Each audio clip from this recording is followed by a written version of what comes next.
Inside Princess Leonor's military training, Spain's future queen under extreme pressure. What does it truly take to prepare a young woman not just to inherit a crown, but to command respect, resilience, and leadership in one of Europe's oldest monarchies? Behind the palace gates and ceremonial smiles lies a story of discipline, sacrifice, fear, courage, and relentless pressure. This is the untold journey of Princess Leonor of Spain, a future queen forged in the fires of military training, tradition, and extraordinary expectations. Stay with us until the end, because what she endures daily may completely change how you see royalty forever. And before we dive deep, remember to subscribe, like, comment, and share your thoughts in the comments section. Your support helps us bring you more exclusive royal stories like this. A crown forged in discipline, not comfort. For centuries, royal life was associated with luxury, privilege, and protection from hardship.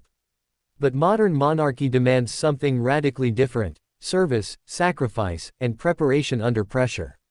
Nowhere is this transformation more visible than in the life of the Princess of Asturias and Spain's future queen.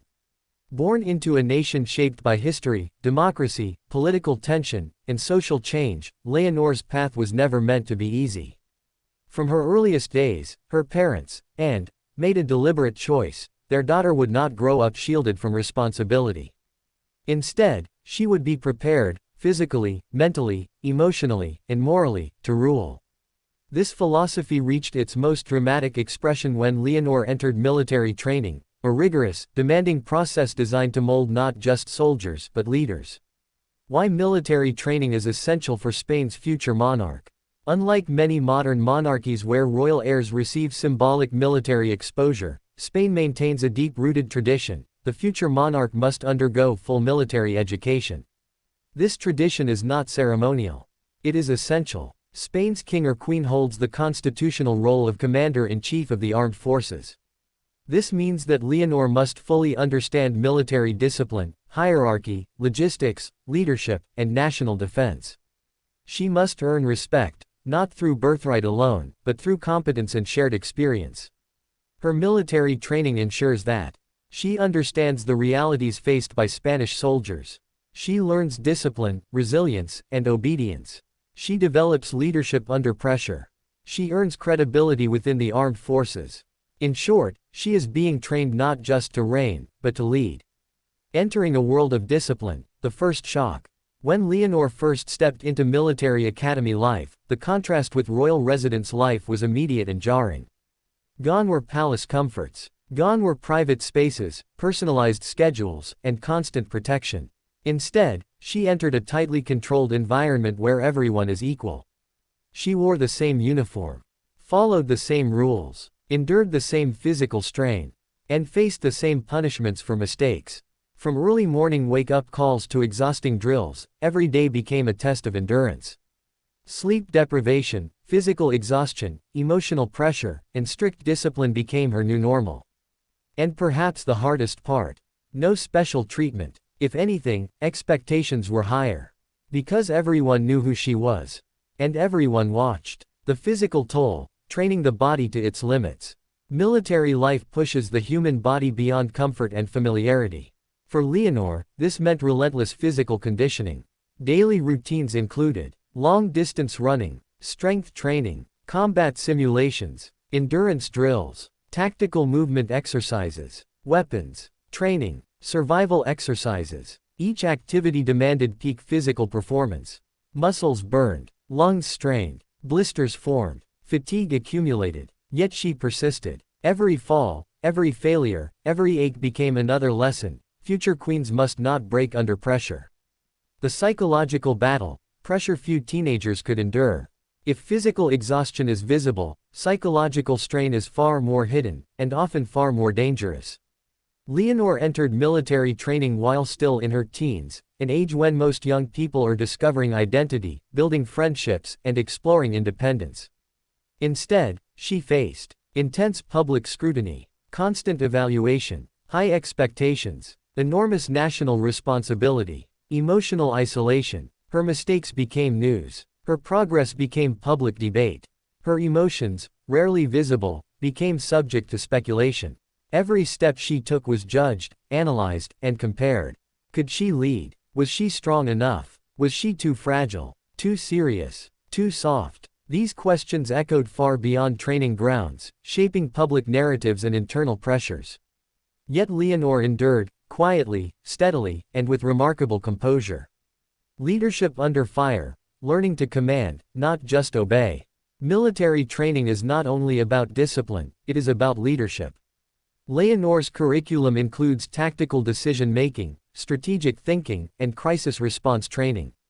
She learns how to command units, manage conflict, make decisions under extreme stress, protect civilian lives, coordinate large-scale operations. In simulated battle environments, she must think clearly while exhausted, emotionally strained, and physically depleted. Mistakes are immediate. Consequences are real. Each failure becomes a lesson. Each success builds confidence. Slowly, the princess transforms, from student to leader. Living without privilege, a test of character. Perhaps the most powerful aspect of Leonor's military journey is how it strips away royal privilege. She eats the same food, sleeps in shared quarters, cleans her own equipment, marches beside fellow cadets. No servants, no royal protocol, no protective bubble. This environment reveals true character. And those who train beside her describe a young woman who is disciplined, respectful, focused, humble, determined. Her fellow cadets reportedly admire her work ethic and composure, not because she is a princess but because she earns respect through effort. The weight of history on young shoulders. Leonor carries more than personal ambition, she carries the weight of Spanish history. The Spanish monarchy has faced political scandals, public distrust, calls for republican reform, economic crises, social transformation. Her father, King Felipe VI, worked tirelessly to restore institutional credibility after years of controversy. Now Leonor must not only continue that work, she must elevate it. Every step she takes inside military training symbolizes a commitment to service, sacrifice, and reform. She is not being trained merely to rule. She is being trained to restore faith in monarchy itself. Emotional sacrifices, a lonely path to the throne. Behind the discipline and strength lies emotional sacrifice.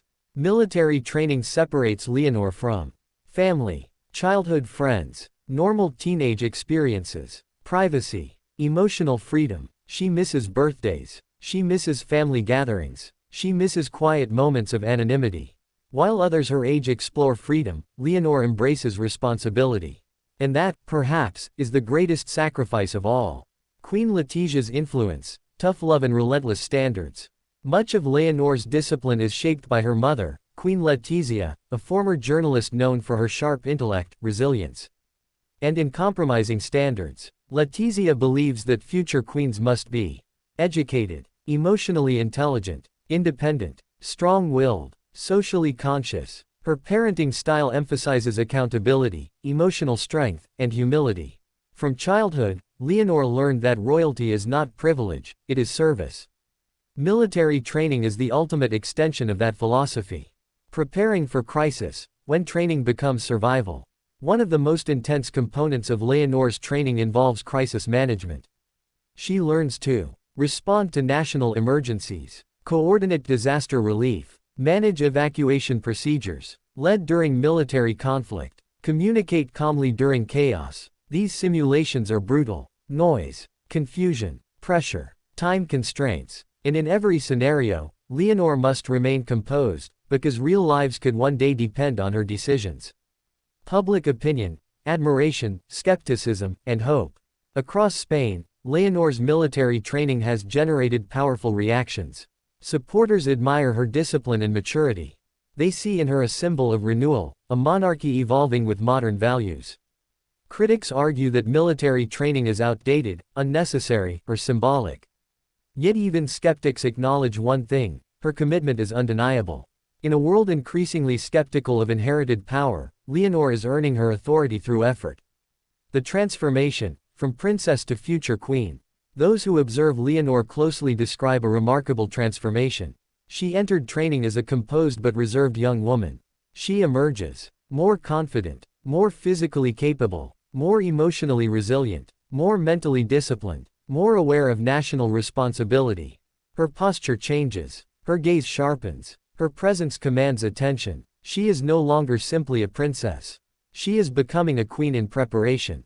The symbolism of military uniform. When Leonor appears in military uniform, it sends a powerful message. Not wealth, not glamour, not privilege, but service, duty, and sacrifice. That image reshapes how monarchy is perceived in Spain, less distant, more grounded, more relatable. The road ahead, even greater trials await. Military training is only one chapter in Leonor's long journey. Ahead lies advanced education, diplomatic training, international relations preparation, constitutional studies, statecraft mastery. Her schedule will grow more demanding. Her responsibilities more intense. Her public exposure more relentless. But if her military experience has shown anything, it is this. Leonor does not run from pressure, she rises to it. Why this journey matters beyond Spain. Leonor's story resonates far beyond Spanish borders. In a world questioning leadership, accountability, and responsibility, her training offers a rare example of power being earned rather than inherited. She represents discipline in an age of convenience, service in an age of entitlement, duty in an age of personal freedom. Her journey reminds us that leadership is forged through struggle, not comfort. Final thoughts: a queen in the making. Inside the barracks, beneath the uniform, behind the discipline, and under the weight of expectation stands a young woman learning to carry a crown not as privilege but as responsibility. Princess Leonor's military training is not just preparation for a throne. It is preparation for a lifetime of service, sacrifice, and leadership under relentless pressure. Her journey is only beginning, and the world is watching. If you enjoyed this deep dive into Princess Leonor's extraordinary journey, don't forget to subscribe, like, comment, and share your thoughts in the comments section. What do you think about her military training? Is it necessary, inspiring, or too demanding? We'd love to hear your opinion. Stay tuned for more exclusive royal stories. Crown.